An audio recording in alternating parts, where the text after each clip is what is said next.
Who in the hell do you think you are? George. You sent somebody away to come here to see me, you know that?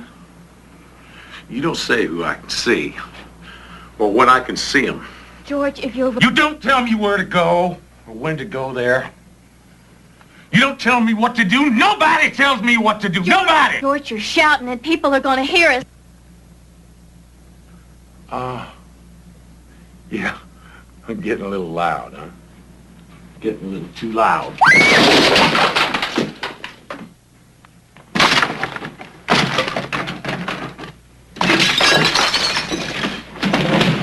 Quiet now. George! Stop it, George!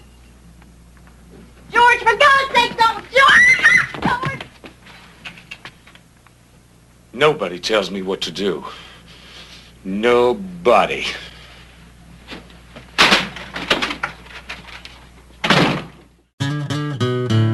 All right, man. That's George Jones, and nobody told him what to do, the possum. And nobody. We're here today. We're going to talk to Miss Mary Lee Williams, who plays Tammy Wynette in Theater Alliance's Stand By Your Man, the Tammy Wynette story. And we're going to talk a little bit about the passing of a great American here when we come back on the Electric Camel Pod. Look for fun, get into a fight, just like everybody else. I'm gonna drink down a bottle that high octane, with a buzz in the blood and the fire in the brain. Don't make no mess, there won't be no mess. So come get some, come get some. I don't come. All right, man, we have lost a great American. American. Oh, he's American.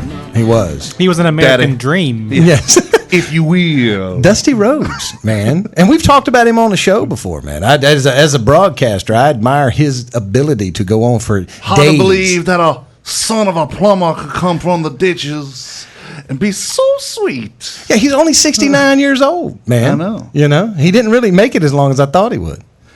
You know, but back in that time, man, they weren't conditioned like they are now. They lived hard. They lived hard. And Hard times. There's hard times. I actually have the hard times Right on. promo that I'm going to play. Now, granted, it's about 2 minutes or so.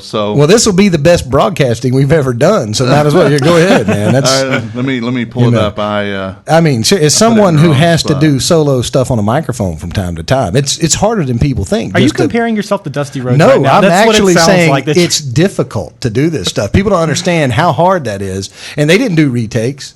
Jim Crockett Productions didn't have time for retakes. Right. You know, it was no just time for no retakes, Daddy. Do a couple lines, take a shot of whiskey, and get out there on the microphone. All right, this is the famous Hard Times promo, and I didn't play the whole thing because that's close to 4.5 minutes. But this one's he's like a filibuster. Can you imagine Dusty doing a filibuster in the Senate? You know, Rand Paul goes, "Hey, Dusty, come on here for a minute, Hoss." Getting funky like a monkey, Daddy. The problem is it wouldn't work though. He'd be too entertaining. People would sit around and listen to him. Well, that's what you want, you know. But yeah, and so is this though? One question before you play it: is this when he was with the Jim Crockett Productions? Okay, this is the old and stuff. I'm taking out. I believe I've taken out the thinking of Jim because he had been out for a while. Right on. This is right before Starrcade, the very first Starrcade, 1985, in Greensboro, North Carolina. And we apologize for our smarter fan about all this wrestling stuff, but I mean seriously, he was a great performer. This this is guy. Smart stuff. Yes, sir. You're not dumb and be able to talk like this, if you will, and completely aware of his instrument, what he was, and who he was. Yeah. Here we go. I don't have to say a lot more about the way I feel about Ric Flair. No respect, no honor. There is no honor among thieves in the first place. He put hard times on Dusty Rhodes and his family. You don't know what hard times are, Daddy. Hard times are when the textile workers around this country are out of work and got 4 or 5 kids and can't pay their wages, can't buy their food.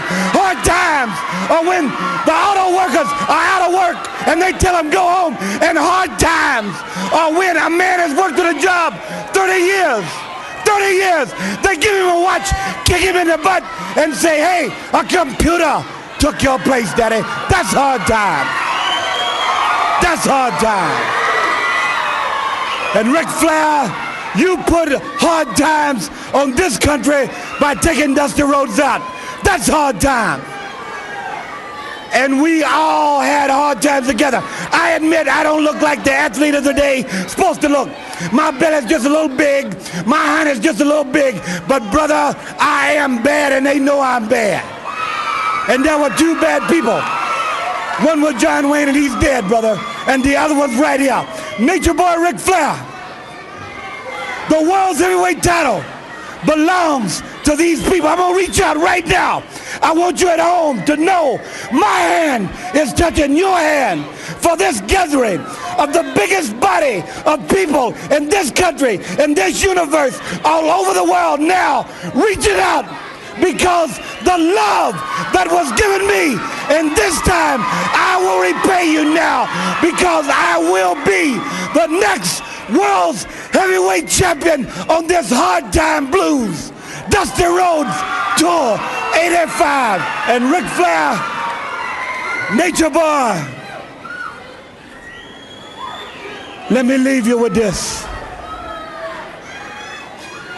One way to hurt Ric Flair is to take what he cherishes more than anything in the world.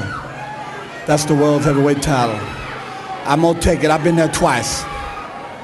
This time when I take it, Daddy, I'm going to take it for you. Man.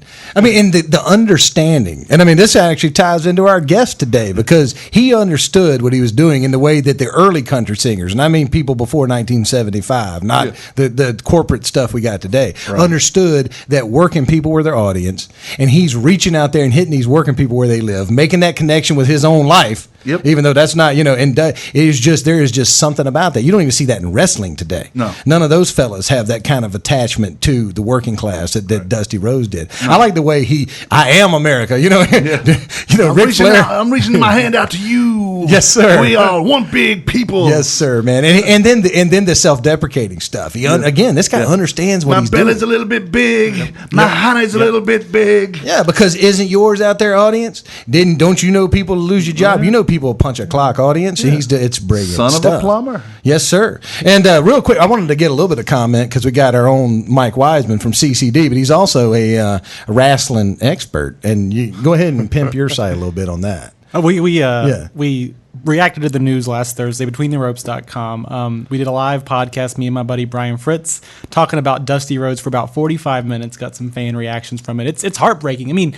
classic wrestling fans know Dusty, but modern wrestling fans know Dusty as well. I'm going to tell you, during the pay-per-view Sunday, when before they did the 10 bell, which was heart tugging, when they played the thing, the promo for the first time, I cried, like a baby. And then when you came back, you wept.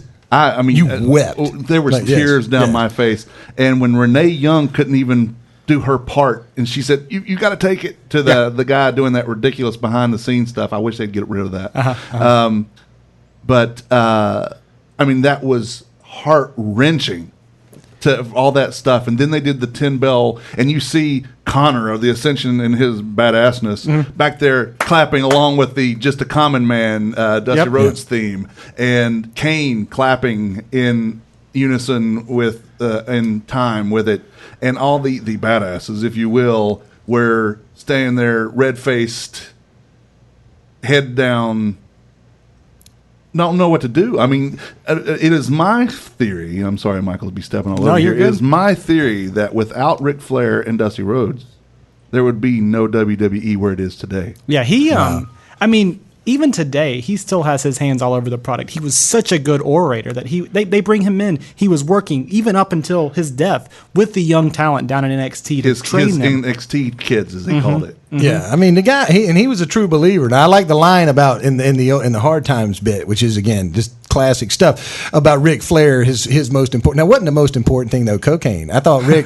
was it really the World Championship belt? Stalin and profiling. My favorite Dusty Rhodes story though, I got to get this out there, was whenever back in the day they took this so seriously, and Dusty Rhodes got injured, right? One of his storylines was he got injured. His leg was broken. So he goes home after being out on the road in a cast, still not actually leg broken, but around the house. He wears his leg. He's in character. Yep, He's like even the to his Marlon kids, Brando of to his professional kids. wrestling. Cody Yes. Rhodes. Yes. He acts like his leg is still broken. He sold Wow. it even when at home, and that's my favorite Dusty Rhodes story. But Yeah. he's a legend, and it's a sad day for wrestling fans. And I had pictures. I was not as into wrestling as you guys were. I had a picture of him though from that was on my wall when I was a kid from one of those. Remember the old wrestling magazines are plenty in black and white on newsprint. Pro And he- Wrestling Illustrated. Yeah, and his whole forehead was just because it looks calcified even today. Well, just, it is. I mean, just that's absolute what they gore. call juicing Yeah. marks. Juicy marks. That's what they Juicing. cut. Juicing. That's what that's called. Because they juice.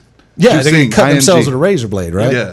Oh. Yeah, not so much anymore because they'll turn. Let's go to a commercial break now. Yeah, They've gotten away from that, but there used to be a time, especially when let's go move to the ECW days, Gotcha. the real ECW days, not the WWE'd ECW days, when they would allow fans to bring cheese graters and stuff and use them on the wrestlers. Yeah, I crazy. think there's a It's crazy. Yeah, I don't know about that. It was all about the blood.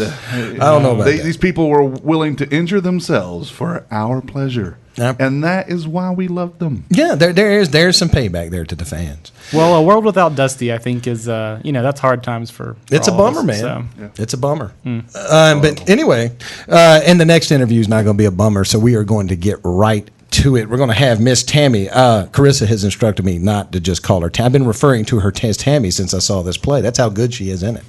And anyway, we'll be right back with Miss Tammy, Mary Lee Williams, here on the Electric Camel Pod.